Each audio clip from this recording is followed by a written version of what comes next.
Karen Fox is an award-winning dynamic speaker, coach, and AI geek. She's on a mission to transform the way we communicate. Through her expertise in mastering communication, she empowers individuals and teams to care deeply, connect authentically, contribute meaningfully, and create results that resonate. Whether captivating audiences on stage or working directly with leaders, Karen's unique approach delves into the intricacies of effective communication. Recognized as a top 100 St. Louisan by Small Business Monthly and a top 15 coach by Influence Digest, Karen infuses passion, a love for high heels, shopping, Reese's peanut butter cups, and all things AI into her impactful work. Today she'll enlighten us regarding RQ intelligence in the digital world. Please help me welcome Karen Fox.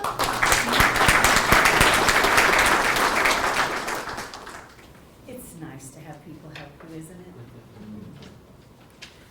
Okay, well, we're going to talk about RQ, relational intelligence in a digital world. If you're not familiar with digital today, you have been under a rock. This is where human connection begins your competitive advantage. And we've talked about it before, about the free things and what you can do, but this is all about relationships, building them and keeping them. You know, the thing about AI, though, and a computer, they don't breathe. They do not have emotion. They cannot build a relationship. They can give you facts and figures, but they cannot do the heart-to-heart. What I'm going to talk about today is just one of the letters of my RQ Impact framework. We're going to talk about the letter C, which is clarity, conflict, and repair. When you send an email, if you get one that says, "We need to talk," what does that do to you? Scares me.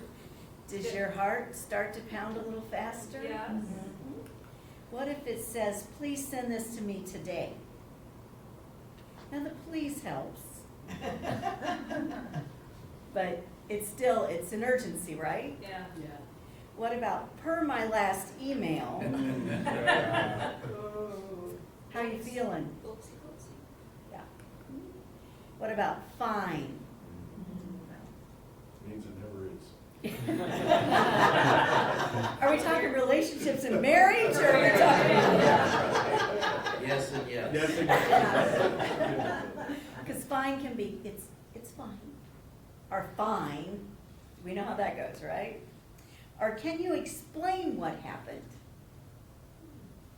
When you get these types of things, immediately your heart starts to beat, don't they, a little faster?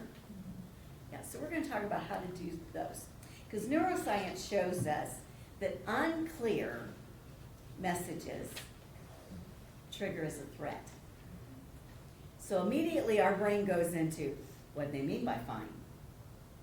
Or we need to talk. Have you ever gotten one of those messages from a client on a Friday?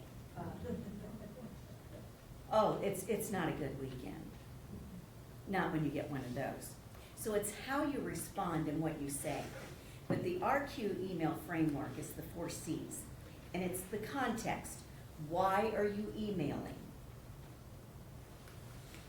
Number 2 is the clarity, the specific request of the message. Third one is collaboration. Show partnership, not pressure. Number 4 is care, appreciation, humanity, or support. I'll give you a minute to get those pictures, but then I'm going to go into it a little deeper on the next one, so it makes it easier for you to go through. But when you're planning out the 4 C's, context, I'm reaching out because, so this is your framework, I'm reaching out because. Your clarity is what I need is.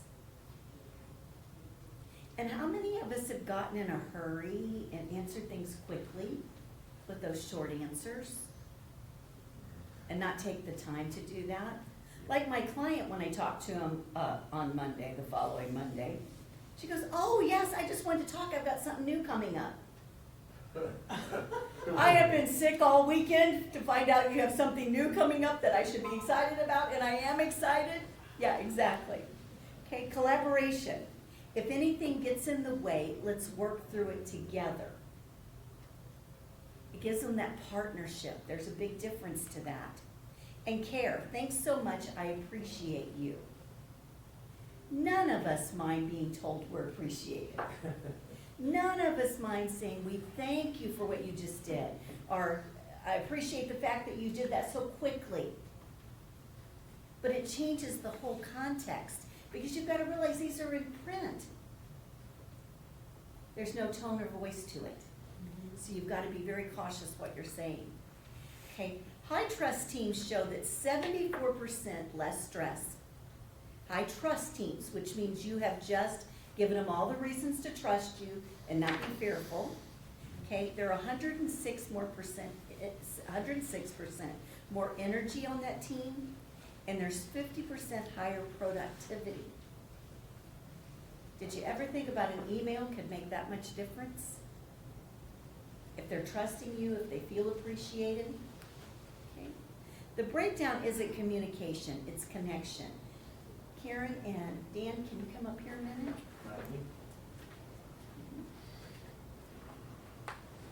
They have this high-tech experiment they're going to show you.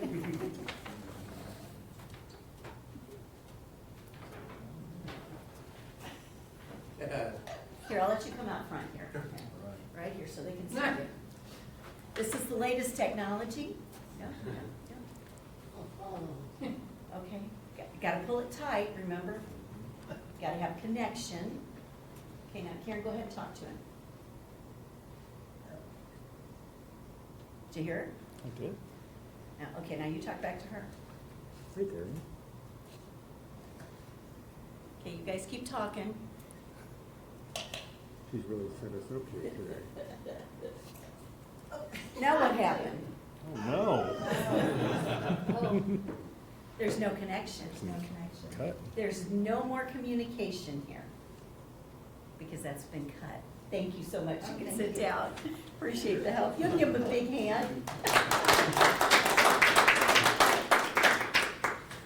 That's the problem though, when things get cut and the communication's cut and they don't trust you anymore or they're fearful.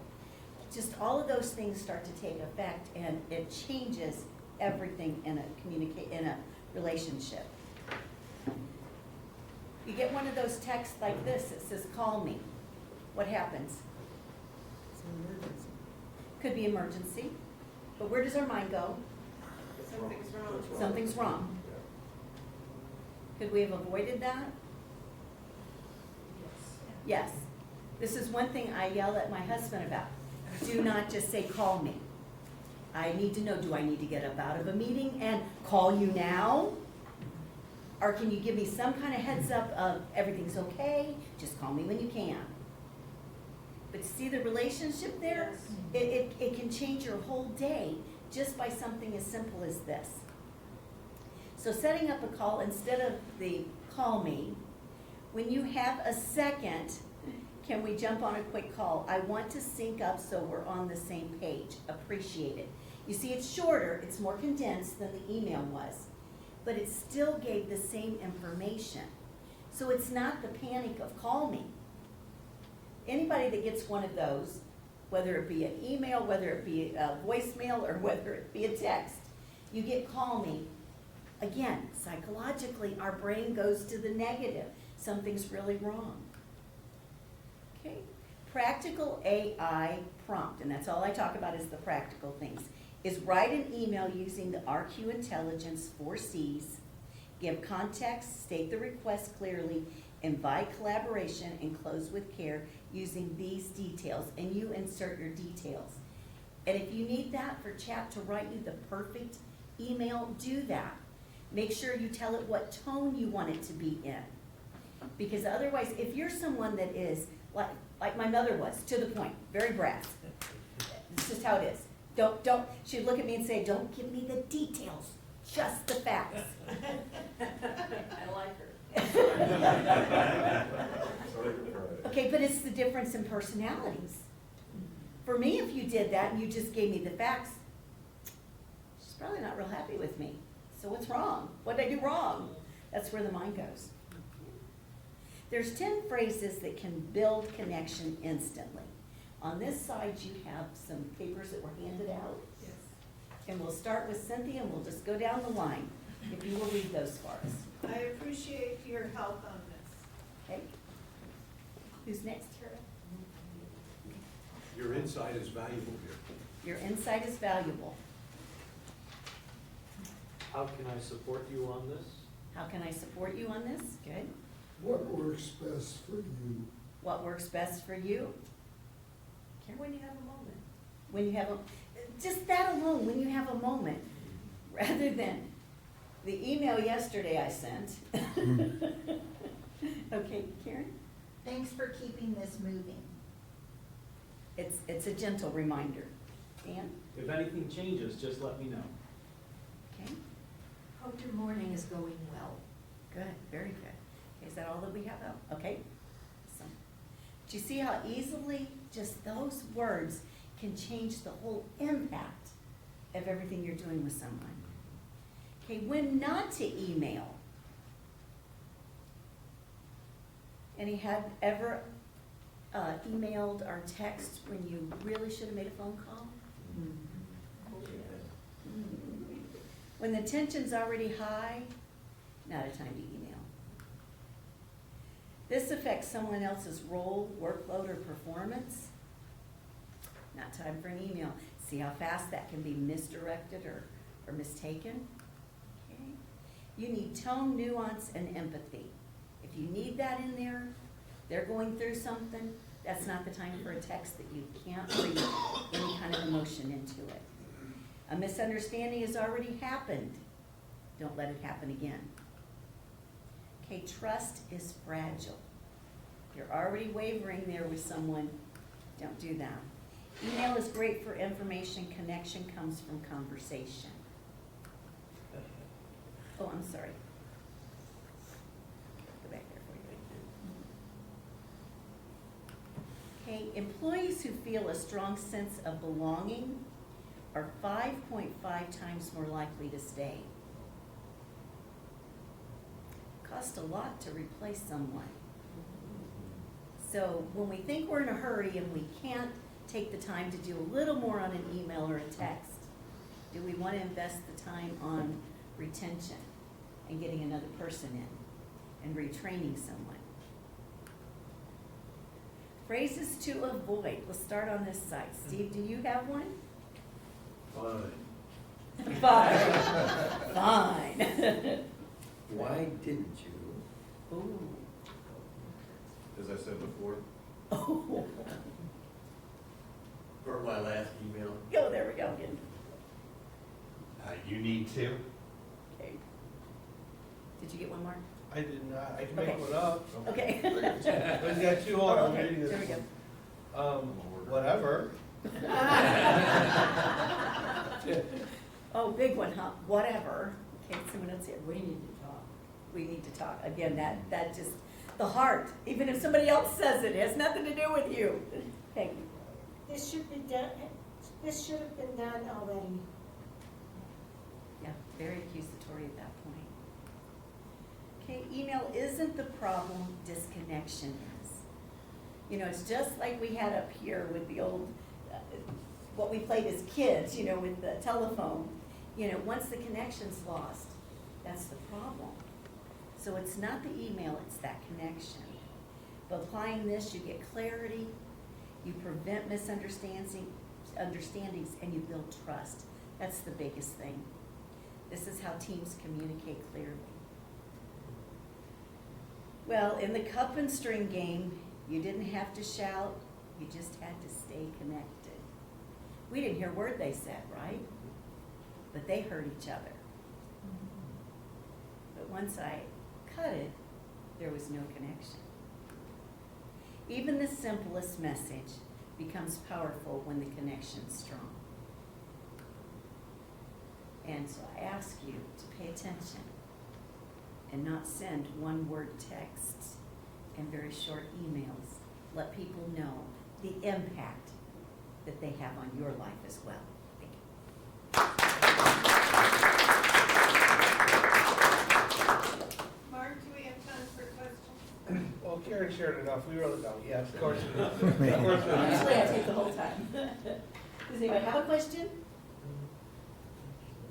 I think it's pretty self-explanatory. Yeah, so, you're so good, thank you. Thank you. Thank you, Karen.